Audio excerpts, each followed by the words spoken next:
അവിടെ എന്ത് നാടാണിത്? ഭയങ്കര കഷ്ടാണ്. ഞമ്മക്കൊരു വെള്ളം ചോദിച്ചൊരു വീട്ടിക്ക് കയറാൻ പറ്റൂല. ഞമ്മളെ വണ്ടി കേടന്നാല് ആരും ഞമ്മളവിടെ സഹായിക്കൂല. ഇല്ല. അവിടെ ആ, കാത്ത് നിക്കണം. ആ. സിസ്റ്റം ഉണ്ടാവണം. അവര് കതക് തുറക്കത്തില്ല എന്നുള്ളത് മാത്രമല്ല, അവരപ്പ തന്നെ പോലീസിനെ വിളിക്കുന്നു. നമുക്ക് അവർ വെടിവെച്ചുകള് ലിറ്ററലി ശരിക്കും എന്നുള്ളത് നമ്മൾ അങ്ങനെ തന്നെയാണ് പറയുന്നത്. അവർക്ക് അത് വെടിവെക്കുമ്പം അവർ ഭയന്നിട്ട് തന്നെയാണ് വെടിവെക്കുന്നത്. കണ്ണാടി ചില്ലിലെ കാഴ്ചയിൽ നിന്ന് ജനൽ ചില്ലിലെ കാഴ്ചയിലേക്കുള്ള ദൂരമാണ് സ്വാർത്ഥതയും മാനവികതയും തമ്മിലുള്ള ദൂരം. ഞാൻ ഇതുമായി ബന്ധപ്പെട്ട് ചെറിയ ഒരു കഥ പറയാം. ഒരു വലിയ ധനികൻ തൻ്റെ ഗുരുവിൻ്റെ അടുത്തേക്ക് ചെന്ന് ചോദിച്ചു, എനിക്ക് ഇത്രയും സമ്പത്തുണ്ടായിട്ടും എൻ്റെ മനസ്സിൽ ഒരു സമാധാനവുമില്ല, ഞാൻ എന്താണ് ചെയ്യേണ്ടത്? അപ്പോൾ ഗുരു അദ്ദേഹത്തെ ഒരു ജനലിനടുത്തേക്ക് കൊണ്ടുപോയി. എന്നിട്ട് അദ്ദേഹത്തോട് ചോദിച്ചു, പുറത്തേക്ക് നോക്കൂ, താങ്കൾ എന്താണ് കാണുന്നത്? അയാൾ മറുപടി പറഞ്ഞു, കുട്ടികൾ നടന്നു പോകുന്നു, മനുഷ്യർ കടന്നു പോകുന്നു, കുട്ടികൾ കളിക്കുന്നു. പുറത്ത് ജനലിലൂടെ കാണുന്ന എല്ലാ കാര്യങ്ങളും അദ്ദേഹം പറഞ്ഞു. പിന്നെ ഗുരു അദ്ദേഹത്തെ ഒരു വലിയ കണ്ണാടിയുടെ മുന്നിൽ നിർത്തി. എന്നിട്ട് അദ്ദേഹം ചോദിച്ചു, ഇപ്പോൾ എന്ത് കാണുന്നു? അയാൾ പ്രതിവചിച്ചു, ഞാൻ എന്നെ തന്നെ കാണുന്നു. അപ്പോൾ ഗുരു പറഞ്ഞു, നോക്കൂ, ആ ജനലും അതുപോലെ തന്നെ ഈ കണ്ണാടിയും ഉണ്ടാക്കിയിരിക്കുന്നത് ഒരേ ചില്ലുകൊണ്ടാണ്. പക്ഷേ കണ്ണാടിയുടെ പുറകിൽ അല്പം വെള്ളി പൂശിയപ്പോൾ അത് കണ്ണാടിയായി മാറി. കണ്ണാടി ചില്ലിൻ്റെ പുറകിൽ അല്പം വെള്ളി പൂശിയപ്പോൾ അത് കണ്ണാടിയായി മാറി. പിന്നെ അത് മറ്റുള്ളവരെ കാണിക്കില്ല, നമുക്ക് നമ്മളെ മാത്രം കാണിക്കും. അതുപോലെ മനുഷ്യൻ്റെ മനസ്സിലും പണവും സ്വാർത്ഥതയും കടന്നു വന്ന് പുറം കാഴ്ചകൾക്ക് തടയിടുമ്പോഴാണ് നമ്മൾ മറ്റുള്ളവരെ മറന്ന് നമ്മളിലേക്ക് മാത്രം ഒതുങ്ങിപ്പോകുന്നത്. ഇതാണ് കഥയുടെ ഗുണപാഠം. നമ്മൾ നേരത്തെ പറഞ്ഞത് കണ്ണാടി ചില്ലും അതുപോലെ തന്നെ ജനൽ ചില്ലും തമ്മിലുള്ള ദൂരമാണ് സ്വാർത്ഥതയും മാനവികതയും തമ്മിലുള്ള അകലം. സ്വാർത്ഥതയും അഹങ്കാരം ഇല്ല എന്നുണ്ടെങ്കിൽ നമ്മൾ പുറം കാഴ്ചകൾ കാണും, അന്യരെ കാണും, അവരുടെ വേദനകൾ കാണും, അവരെ നമ്മൾ സഹായിക്കും, അവർക്ക് നമ്മൾ തണലാകും, കൈത്താങ്ങാവും. ഇതാണ് ഈ ഒരു സന്ദേശത്തിലൂടെ സൂചിപ്പിക്കുന്നത്. നമ്മൾ സ്വാർത്ഥരായി മാറാതിരിക്കുക.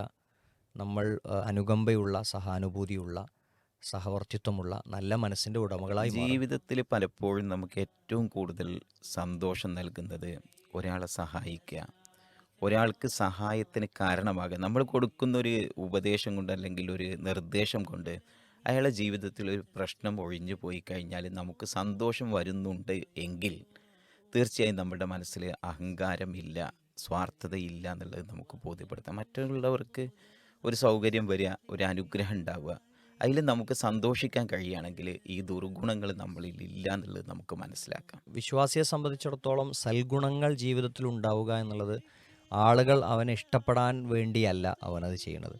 നേരത്തെ നമ്മൾ പറഞ്ഞ പോലെ എൻ്റെ ഈ ഒരു ജീവിതം ഹയാത്തും ത്വയ്യിബത്താകണം, നല്ലൊരു ജീവിതമാകണം എന്നാഗ്രഹിക്കുന്നതിന് അപ്പുറത്ത് പരലോകത്ത് എനിക്കിതുകൊണ്ടൊരു ഗുണമുണ്ടാകണം, എനിക്ക് സ്വർഗത്തിൽ സ്ഥാനം ഉണ്ടാവണം. ആളുകളെ സ്വർഗത്തിൽ പ്രവേശിപ്പിക്കുന്ന ഏറ്റവും നല്ല ഗുണമായി നബി സല്ലല്ലാഹു അലൈഹി വസല്ലം പരിചയപ്പെടുത്തിയത് ഹുസ്നുൽ ഖുൽഖ്, സൽസ്വഭാവമാണ്. അപ്പോൾ മോശം സ്വഭാവങ്ങളില്ലാതായി സൽസ്വഭാവത്തിൻ്റെ ഉടമകളായി നമ്മൾ മാറാൻ തീരുമാനിച്ചാൽ അതുകൊണ്ട് നമ്മുടെ സ്വർഗപ്രവേശനം കൂടി എളുപ്പമാണ്. ഞാനൊരു സ്വാർത്ഥനായാൽ എന്താണ് കുഴപ്പം, ഞാൻ അഹങ്കാരിയായാൽ എന്താണ് കുഴപ്പം എന്ന് ചിന്തിക്കുക മാത്രമല്ല, അങ്ങനെയാകണം എന്ന് പറയുന്ന ആളുകളും നമ്മുടെ കൂട്ടത്തിലുണ്ട്. നമ്മൾ തോന്നിയാസിയാകണം, നമ്മൾ അഹങ്കാരിയാകണം എന്ന് പറയുന്ന ആളുകൾ അവരെ സ്വയം പരിചയപ്പെടുത്തുന്നത് ആധുനിക മനുഷ്യനാണെന്നാണ്, ഏറ്റവും പുരോഗമനമുള്ളയാളാണെന്നാണ്. അഥവാ ഈ സൽസ്വഭാവങ്ങളും സൽഗുണങ്ങളും ഒന്നും മനുഷ്യന് ആവശ്യമില്ല. അതൊക്കെ നമ്മളെ നമ്മുടെ ജീവിതം ആസ്വദിക്കുന്നതിൽ നിന്ന്, നമ്മുടെ ജീവിതം സന്തോഷകരമായി മുന്നോട്ട് പോകുന്നതിൽ നിന്ന് നമ്മുടെ തടയുന്ന ചിന്തകളാണ്. ഇതൊക്കെ വ്യർത്ഥമാണ്, ഇതൊക്കെ മോശമാണെന്ന് പറയുന്ന, അത് പ്രചരിപ്പിക്കുന്ന പുരോഗമനവാദികൾ നമുക്കിടയിലുണ്ട്. അവർ ഒരു മനുഷ്യനെ സഹായിക്കണം എന്നില്ല. നമ്മുടെ ജീവിതം സ്വസ്ഥമായി മുന്നോട്ട് കൊണ്ടുപോകുക എന്നുള്ളതാണല്ലോ എല്ലാ മനുഷ്യരുടെയും ലക്ഷ്യം. അപ്പോൾ സ്വാഭാവികമായിട്ടും മനുഷ്യനെ സൃഷ്ടിച്ച രക്ഷിതാവിൻ്റെ നിർദ്ദേശങ്ങൾ അനുസരിക്കുമ്പോൾ മാത്രമുള്ളൂ അത് പ്രോപ്പറായിട്ട് വർക്ക് ചെയ്യുക. അതിൽ സംശയമൊന്നുമില്ലല്ലോ.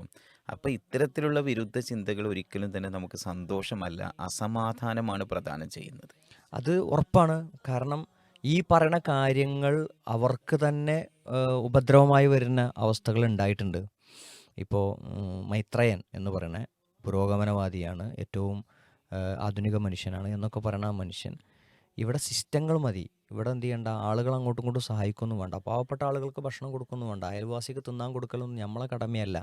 അങ്ങനത്തെ ഒരു അവസ്ഥ എന്ന് പറയുന്നത് സിസ്റ്റങ്ങളുണ്ടല്ലോ, സിസ്റ്റങ്ങൾ ശരിയാക്കിയാൽ മതി, മനുഷ്യർ അങ്ങോട്ടും ഇങ്ങോട്ടും സഹായത്തിൻ്റെ ആവശ്യമില്ല. ഇയാൾ അമേരിക്കയിലേക്ക് പോയി, അവിടെ ഒരു 6 മാസത്തോളം അവിടെ താമസിച്ചു. ആ താമസിച്ച് വന്നതിന് ശേഷമുള്ള അദ്ദേഹത്തിൻ്റെ ഒരു ഇൻ്റർവ്യൂ ഉണ്ട്. പിന്നെ ഈ അദ്ദേഹം എന്ന് പറയണമെന്ന് പിന്നെ മൂപ്പർക്കില്ല കേട്ടോ, ആഗ്രഹമില്ല. കാരണം അങ്ങനെ ബഹുമാനമൊന്നും ആവശ്യമില്ല എന്നാണ്. അവൻ എന്ന് പറഞ്ഞാൽ മതി, വയസ്സും പ്രായമൊക്കെ പക്ഷെ കൂടുതലുണ്ടാവും. നമ്മളൊരു സംസ്കാരത്തിനനുസരിച്ചുള്ള നമുക്ക് സംസാരിക്കാൻ പറ്റും. അപ്പം മൂപ്പര് പറയണത് എന്താണെന്ന് ചോദിച്ചാൽ, അവിടെ എന്ത് നാടാണിത്, ഭയങ്കര കഷ്ടമാണ്. നമുക്കൊരു വെള്ളം ചോദിച്ചൊരു വീട്ടിൽ കയറാൻ പറ്റൂല. നമ്മൾ വണ്ടി കിടന്നാൽ നമ്മൾ ആരും അവിടെ സഹായിക്കൂല. ഇല്ല, അവിടെ കാത്തു നിൽക്കണം, ആ. സിസ്റ്റം ഉണ്ടാവണം. ആ. അപ്പോൾ അയാൾ പറയാ, ഇനിയൊരു വീട്ടിലേക്ക് നമ്മൾ വെള്ളം ചോദിച്ച് ചെന്നാൽ അവിടെ വേണമെങ്കിൽ ഒളിക്ക് നമ്മളെ വെടിവെച്ചിടാൻ പറ്റും. അപ്പോൾ സ്വതന്ത്ര ചിന്തയും പിന്നെ എന്താ പറയുക, ഇൻഡിവിജ്വലിസവും ഒക്കെ പ്രസംഗിക്കാനേ പറ്റുള്ളൂ, ജീവിതത്തിൽ അനുഭവിക്കുമ്പോൾ. അയാൾ മനസ്സിൽ വിഭാവനം ചെയ്യുന്നൊരു ആശയം പ്രാവർത്തികമായൊരു സ്ഥലത്ത് ചെന്നപ്പോൾ അതിൻ്റെ പ്രയാസങ്ങൾ അദ്ദേഹം തന്നെ അനുഭവിച്ചു എന്നാണ് ആ ഇൻ്റർവ്യൂ നമുക്ക് മനസ്സിലാവുക. എന്താ സംശയം? ഇതൊക്കെ അനുഭവിച്ചിട്ടും കഷ്ടപ്പാടുകൾ മനസ്സിലാക്കിയിട്ടും എന്ത് ചെയ്യുക, അതിന് ശേഷം നമ്മൾ ചിന്ത മാറ്റുക എന്നുള്ളതിനപ്പുറത്ത് നമുക്ക് നേരത്തെ തന്നെ ഇതൊക്കെ അറിയാം, എങ്ങനെയൊക്കെയാണ് ഇത് കാര്യങ്ങൾ വരുന്നത് എന്നുള്ളത് മനസ്സിലാക്കി കുറച്ചും കൂടിയും പ്രായോഗികമായി നമ്മൾ തീരുമാനമെടുക്കുക. നേരത്തെ നിങ്ങൾ പറഞ്ഞ പോലെ നമ്മൾ ചിന്തിച്ച് നമ്മളായിട്ട് ഒരു ജീവിത രീതിയും ശൈലിയൊന്നും നമ്മൾ സ്വീകരിക്കണ്ട. പിന്നെ അതൊക്കെ പടച്ചോൻ നമുക്ക് പറഞ്ഞെന്ന് സ്വീകരിച്ചാൽ തന്നെ ധാരാളം, അത് മതിയാവുന്നതാണ് ഇൻഷാ അല്ലാ.